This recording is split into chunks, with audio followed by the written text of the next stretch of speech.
Hey guys, so today I'm talking about if I only had 30 days to get bookkeeping clients, this is exactly what I would do. So this is basically how to shortcut your success curve from someone that's had to do it themselves, right? Because when I first got started, I was, in the beginning I was doing this full time, right? Because I quit my job because I had seen different Tony Robbins videos and I was like, man, if you can see it, you can believe it, you can achieve it. Now, I do not recommend that for anybody, right? To quit your job and then start your business. I'd start your business while you still have a job so you don't have as much stress and just financial stress kind of on your shoulders, because it does make it a lot harder to run a business when you're constantly feeling stressed out. It's not impossible by any means. It's just you have to kind of be able to have really strong emotional control in those moments, right? Because if you're talking to a business owner and you're feeling super tense, super nervous, or you don't really know what you're doing, they kind of pick up on that and they don't really know what is attributing to that, so they just kind of write off that you just don't know what you're doing. Okay, also, if you want some help growing your business, maybe you've been trying to grow, it's just not quite going the way that you wanted or the way that you planned, go ahead and click the link inside the description, either above or below the video, to book a call with myself to see if I can help you inside of a mentorship program. So, going to this thing. So, if I only have 30 days and I need to make significant income, number one, I'm going after high-valued clients. So, I would really avoid low-value clients in the beginning stage because it's like this. So when you're first starting, you're probably only going to have 7 opportunities to get a client. Whether your price is $1 or $1 million, you're probably only going to have 7 times that someone's going to say that they're interested in this service. And that's generous. Most people, if they're starting out, if they have no help, they have no mentors, they're just learning marketing for the first time, you're probably only going to have 1 or 2 opportunities, right? So if you're going to have the opportunity, you might as well charge a higher price than a lower price. Now, what you might be thinking too is, it doesn't make any sense. If I charge a lower price, everyone's going to want to work with you. Yeah, but no one knows what your price is until they get on the phone with you, right? Even if you put on, unless you put on your website, but even then in 30 days, you're probably not going to have enough time to build a website. And the people you're talking to probably aren't really going to be searching your website. So technically, they really will come to the call and just don't know. Some people think it's on a website, they're gonna read it, they're gonna watch, they're gonna know it. You'd be so surprised. You can give someone an entire page of research, of notes to research before the call, and they still won't do that. And they'll be like, oh, I just didn't have the time to do it. It's well, if you're serious about a service, what else are you gonna be using your time for? That's literally why you have time, is to use it to actually help you get in a better spot. But most people won't, right? So it's no one's gonna know. So you might as well charge a higher price point than a lower price point. Next thing, it's also, so some people, you might hear some people saying maybe they're a successful accounting firm or CPA firm and they have a lot of clients that are small. They probably did not start out that way, right? Oftentimes what happens is in the beginning of your business, you need to go after high value clients so that every time you get a client, it's significant and you can actually be able to replace your old corporate job income. Right? But as you start getting past 20, 25, 30K, it pays to have a bunch of small clients for 2 reasons. Number one, it just protects your income a lot more because it takes a lot more clients to lose in order for your income to go down to 0. The second thing is that it actually makes the business easier to sell because of number one, the concentration risk has been spread out. So if you were to go and sell the business and a new owner comes in, it's very unlikely that all of your clients would actually churn out. But if you only had 3 clients, and one of them goes and it's $3,000 a month, okay, now they've just lost, $36,000 a year on the business they just purchased. Versus if you have a bunch of clients that are $300, you lose 20 of them, that's only $6,000. But you had, what do we say, 300? 300 times 300, yeah, so it's 90,000, you lose 6,000 out of 90,000. So it's it's very secure for the person that's buying the business.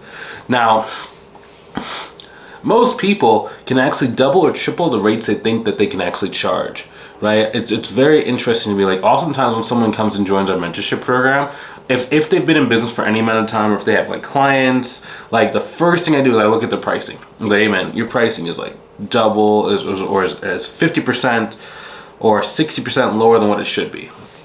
It's just the norm. Most people just don't really know what they could charge and what they should be charging. Now, if you're in that position, in the program, we give you a script as to how to go and approach your clients in order to get them to want to pay more. A good example, so one of our students named Mely Hill, he came into the program. It took him about 3 days. So day number 1, we did our onboarding call, and I told him to go and assemble this list of all clients, what they're basically paying, and et cetera, et cetera. He gave me the list. We basically met like 2 days later on that call. Okay, so these guys should be here, these guys should be here, these guys should be here, these guys should be here. This is how we're gonna approach them. Give me a game plan. I need some more history on like how long you've been working with them, what is their kind of mindset around money, how do they feel about your service, et cetera, et cetera. Here's our game plan. And we just did it for each one of those clients. So he had 3 clients specifically that were super undercharged, because he only had like, I believe like 5 clients at the time.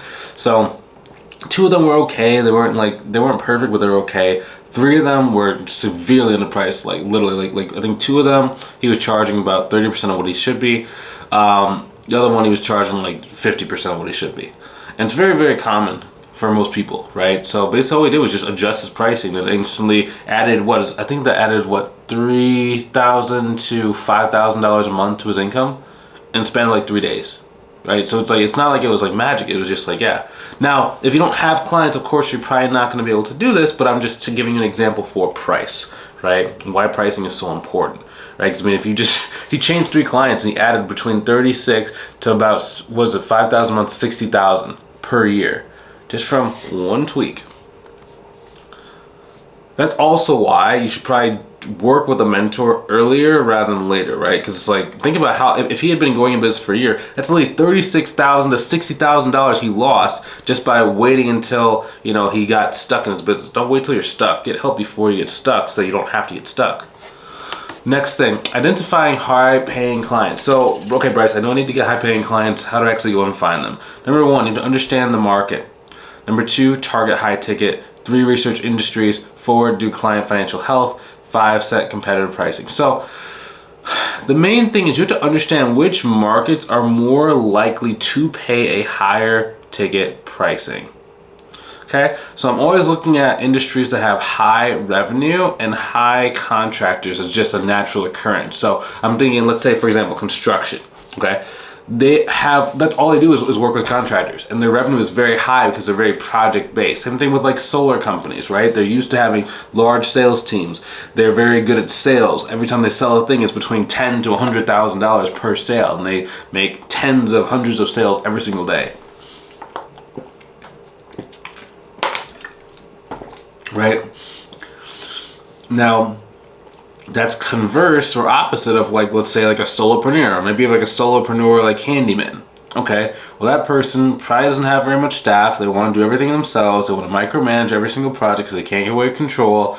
They're probably making anywhere between $50,000 to maybe like $200,000 top line. That's not bottom line. Top line they're making. And they're generally going to be trying to conserve every single dollar, right? Because if you think about it, most businesses operate at like a 30% margin, and that's like high. There's some businesses like construction operates at like a 5% margin, right? So which is also why for construction we go after them, because they're higher revenue but they're lower profit margins. They're used to not having to control and conserve all their money. Versus a handyman, where it's like maybe they make $100,000, they are trying to keep every single penny of that $100,000 to just survive, right? Because right now, where we are kind of in the economy and just in the world, like things are a little bit more expensive right now, right? Inflation and just there's both inflation on the money, and there's also the inflated prices that people are doing, right? It's just like the price has just gone up, right? So most like these stores can make a little bit more profit. Now, for a lot of people, that's been very, very hard for them, right? So,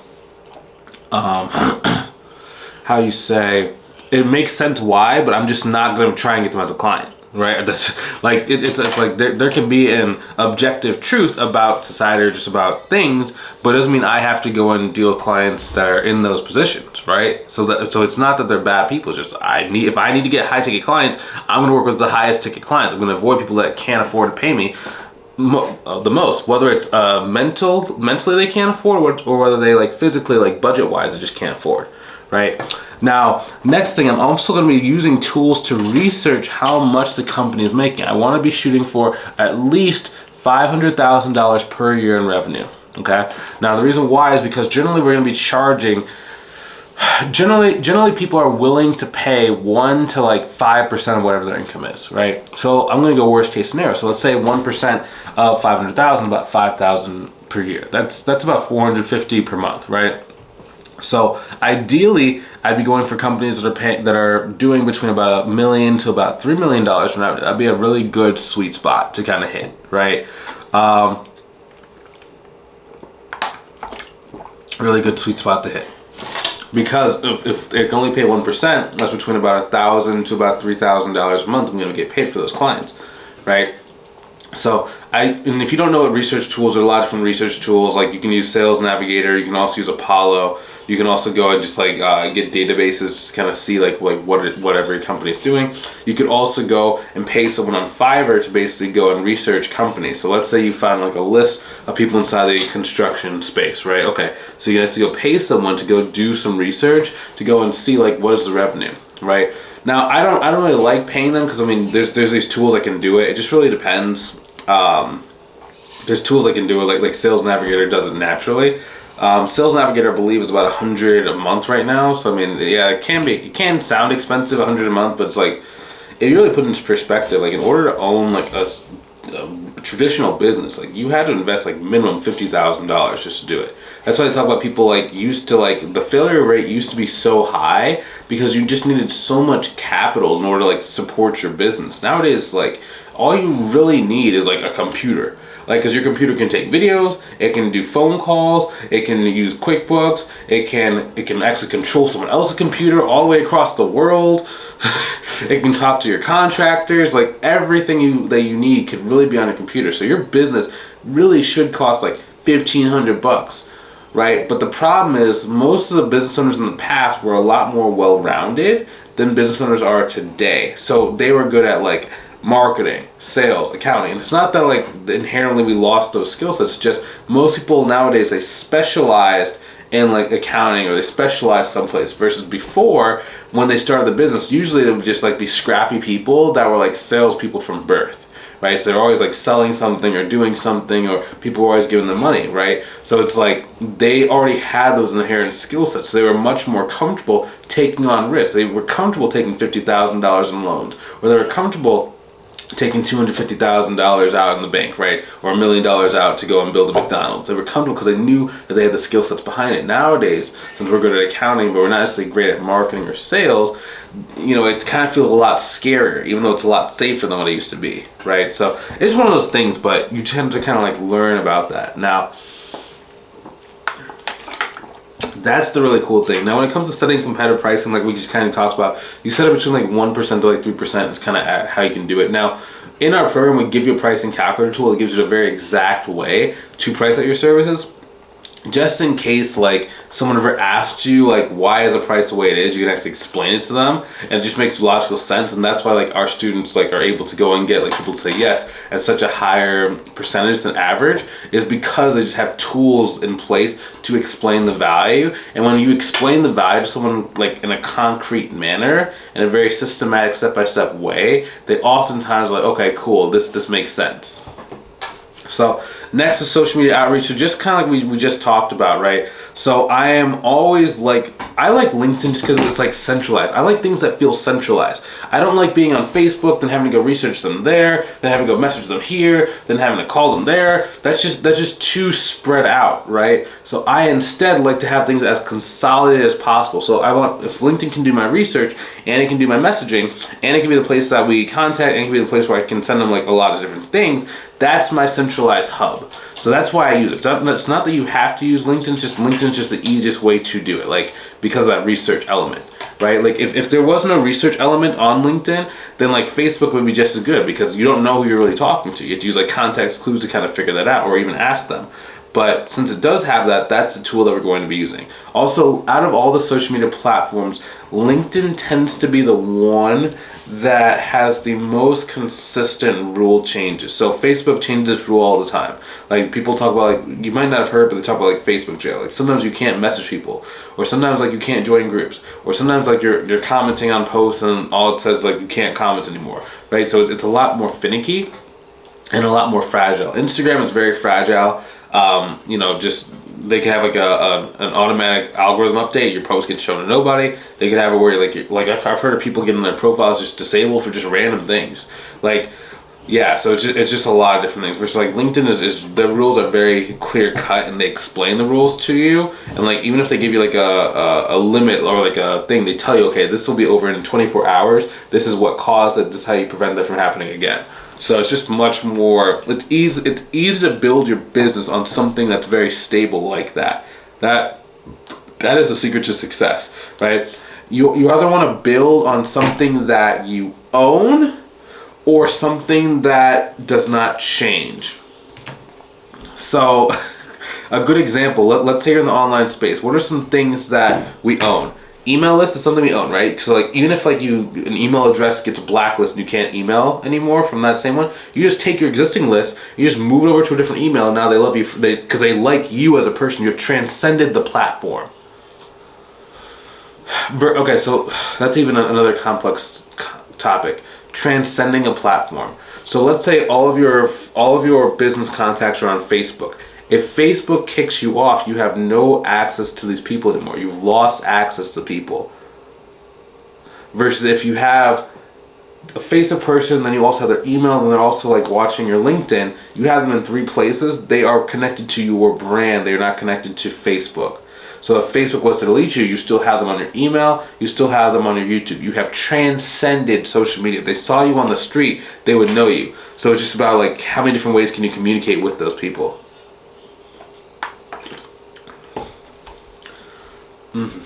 Next thing is, so back to the things you own. So you own an email list. You own customers to like, if you like, let's say you sell books, you own those customers. Let's say another thing you own are people that actually sign up for your accounting business, right? Because you have their phone number. Also phone number list, that's very important as well. It's funny, on the internet you don't really own that much stuff. Internet, you're really just renting stuff. That's what it is on the internet. You're really just renting out a lot of space to people that are very, they change their minds a lot. What are some things that are very unlikely to change? So email lists, like email has not really changed in the last like 10 years. They've had some changes, but not really that many changes. Next thing is LinkedIn, right? They've had some change in the last like 5 years, but not that many. Other ones that don't change, direct mail. I forgot, that's a thing you own. You own like a mailing list. Like if you know what their address is, it's not like they're gonna change their address. So you can hit them a million different ways, right? You can call them, send them a postcard, send them another postcard, send them a different postcard. It's okay, you know what I mean? So it's like you own that. And that's something that doesn't change. Like no matter what, you can always like send stuff out to people, and it works really well. Cool.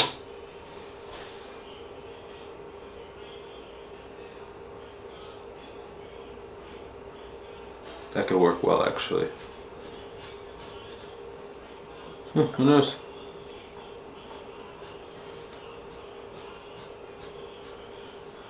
Cool.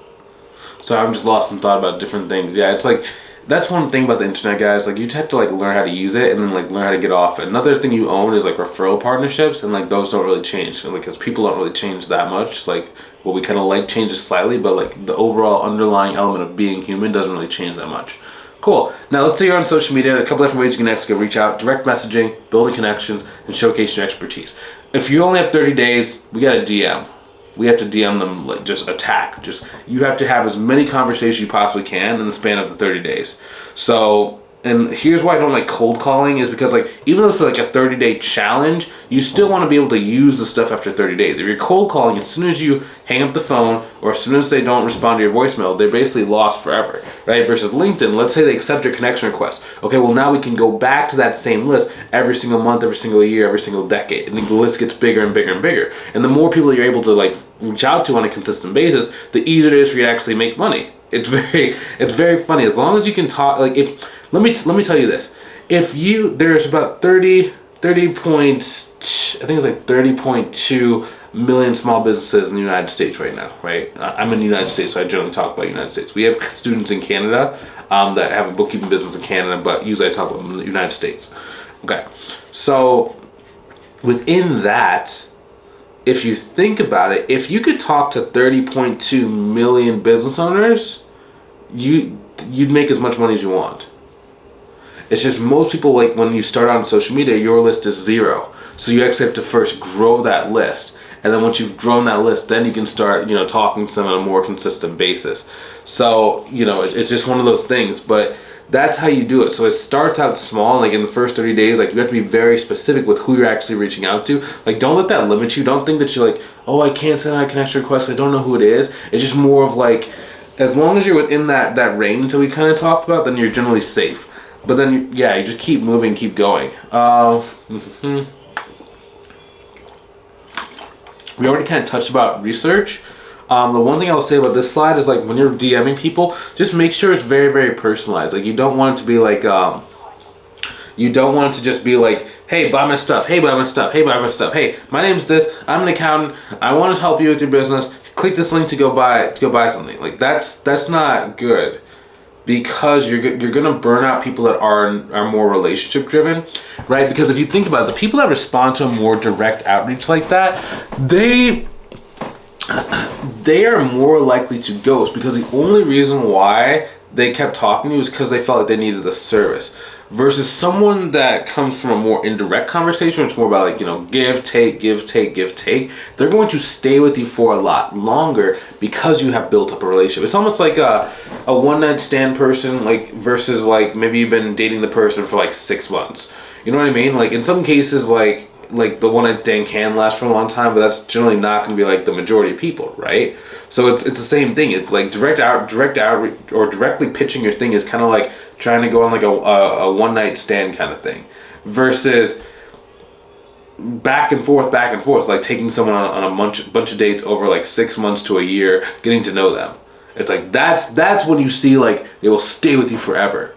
Right now, it just so happens that since we're direct messaging, we are going and having those back and forth, but we're doing it in a very quick amount of time. Like, for me, I always think, in my opinion, I always do, if someone responds to you at least 3 times, they're generally interested in doing a call with you. That has always been like my thought process, and it's worked very well for me. Now, the one thing that's challenging with that, I would ideally do 6 back and forths. Ideally, it just depends on how much time you think you have and how much attention the person has. But ideally 6, because like the first 3 are like establishing like a problem, like, get and respond, what's the problem, how long is the problem going on, then you invite them to a call.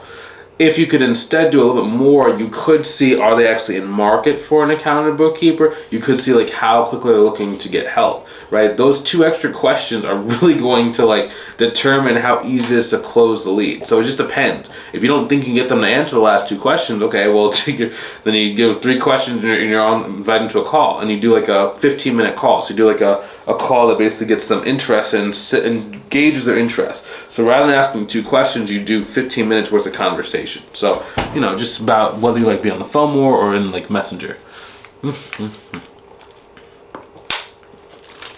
Cool, yeah. This is very interesting. So like even within like the span of this one. So Latoya she's very successful. Now she has like another business and she has a family. And yeah, so it took her about 20 days of actually like being in the program to get it. So it took her about like 10 days of doing the stuff, but it took her 20 days inside the program. Like the first 10 days, I think she was like on vacation for like 7 of those, right? It's actually very interesting. A lot of the students that are successful in my program, like they join my program, then go on vacation. Very interesting, right? But yeah, so it doesn't have to take you a long time. It's just like, you just have to know the right thing. So she just went after a really good quality client. She just used the messenger. She got him on the phone. The person was interested in her service. She used our sales script, and the person said yes. It doesn't have to take a lot. It's just being good.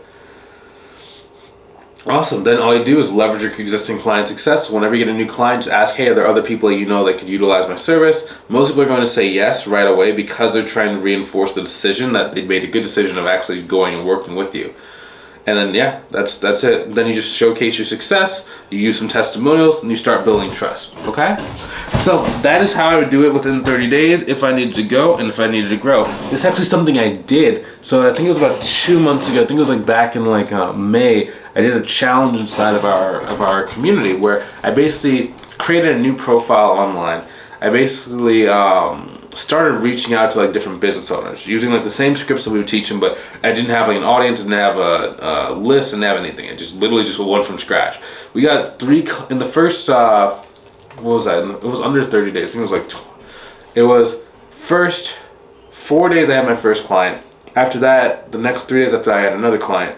Then about, I think it was like a week after that, I got my third client doing that. So I got 3 clients, and it was about $8,000 cash collected within 30 days, right? So it's like, it's not really about the information, it's just really about having the skill set, right? A lot of people just think like, if I have the website, I have this, I have this. We didn't have any of that. We just literally just like created a profile. The profile was very bland, very empty, and we just went, hey, you want to work with us? Let's go. This is the pricing, let's go.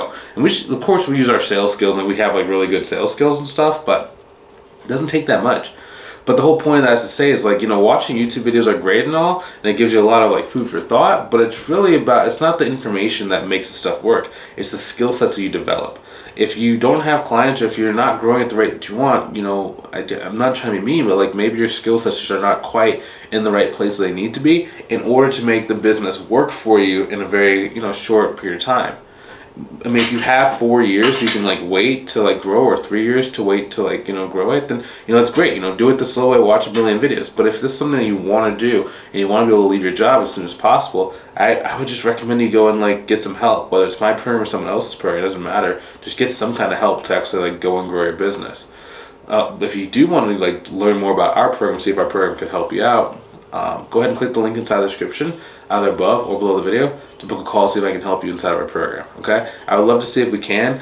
You know, we have a very specific program, right? We accept about 10 people per month. So we like cap it off at 10 people, because I know I could accept like 100 people per month, and like it would just be this massive program, but that's not really what we wanted to focus on. We want to focus on making like long-lasting change on a specific group of people. And like once it gets to like 20, 30, 40 people, it's very hard to keep results at a high level. So instead we keep it small, we keep it focused on you. We want to make sure we can actually help you out. So if you want to see if this program could be the right thing for you, go ahead and click the link inside the description, either above or below the video, to book a call with myself to see if I can help you. Okay, I will talk to you soon. Have a good rest of your day. Take it easy.